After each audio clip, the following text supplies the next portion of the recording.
My grandfather on my mother's side was Mordecai Ben Ami and participated in the First Zionist Congress in Basel, Switzerland, along with Theodor Herzl. My grandfather moved his family to Canada, to Montreal, and at the age of 14, my father turned to his father and said, "I don't want to be part of the family business. I'm not interested in money. I'm moving to New York City to study at a yeshiva." When he finished his studies, my father thought about what he wanted to do next, and he decided to become a physician. Later, when he was doing his residency, he was asked to give a blood transfusion to a Gentile on Shabbat. And while he knew this wasn't right under the law, it felt right in his heart. And so he went ahead and did it. But he immediately knew that he had violated the halakha, the rules of the rabbis at the time. So he went back to New York City and met with his rabbis there and asked them if he had done the right thing. And they said no. He walked out of the yeshiva, bought a ham sandwich, and was never going to look back. Because if the law isn't true, then God's not true. And my father's heart was broken. My mother and father met in Israel and were married there and moved to New York City, and that's where I was born. We were raised in a very secular Jewish home, knowing that we were Jewish but never going to synagogue, not celebrating Shabbat or any of the holy days. In fact, we had a Christmas tree growing up because my father wanted us to be Americans. After college, I decided to move to Washington, D.C. to get involved in politics.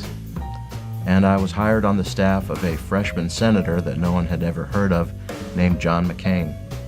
While I was serving on Senator McCain's staff, I was invited by another staff member to a breakfast. Then all of a sudden it got quiet. And one of the men, he pulled out a little book and he began to read from it. And as he was reading, the thought crossed my mind, is that the Bible? Is he reading the Bible in front of all these people? Is this a Bible study? So when one of the young men turned to me after introducing himself and asked, "What church do you go to?" I looked at him very sternly and I said, "I don't." I was invited to attend the National Prayer Breakfast. And when I did, something profound happened. My two loves in life, my two passions, were politics and classical music. My hero in politics was Secretary of State James Baker. He got up in front of 3,000 people and said, "It's pretty neat being Secretary of State to the wealthiest nation in the world. And it's pretty neat being Chief of Staff to the most powerful man in the world. And it's pretty neat being Secretary of State to the most influential country in the world. But the thing that's really getting me up in the morning these days, and I'm excited about, is Jesus." Did he just say Jesus? Why would James Baker talk about Jesus as something that's interesting to him? One of my heroes in music was Mislav Rostropovich. He was considered the greatest cellist of all time. He was Yo-Yo Ma before Yo-Yo Ma was Yo-Yo Ma. Rostropovich gets up and says basically the same thing as James Baker.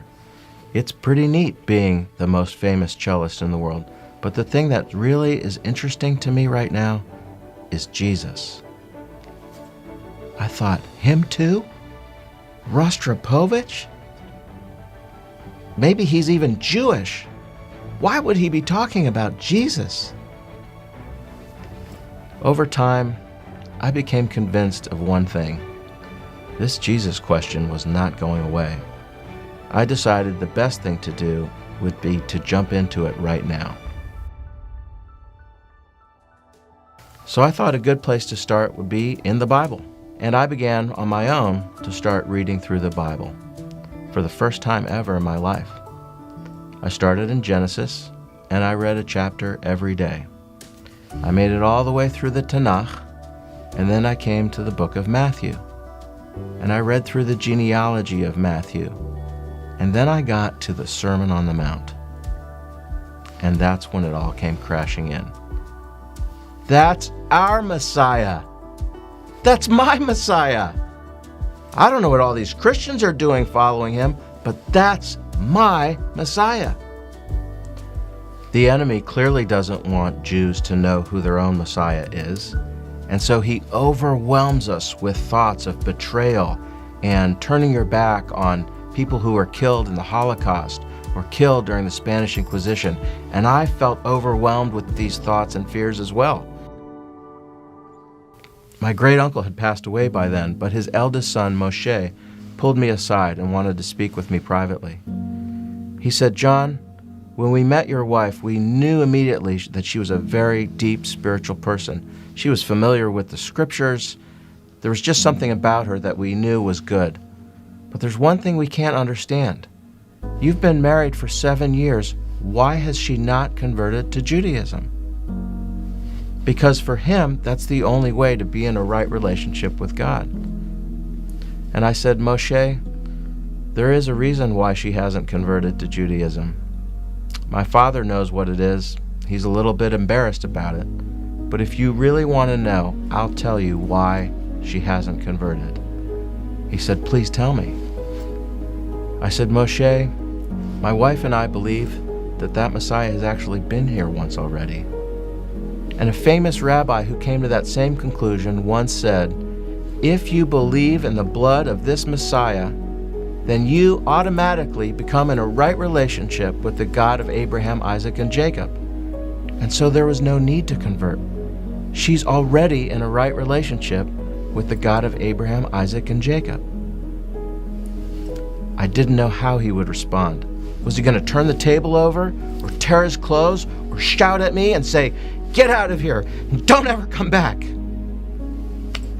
Instead, he started to daven, and he was pulling on his beard and thinking, and I assumed praying, and then he looked at me, and in Hebrew he said, "Yechol liot," which means, maybe so.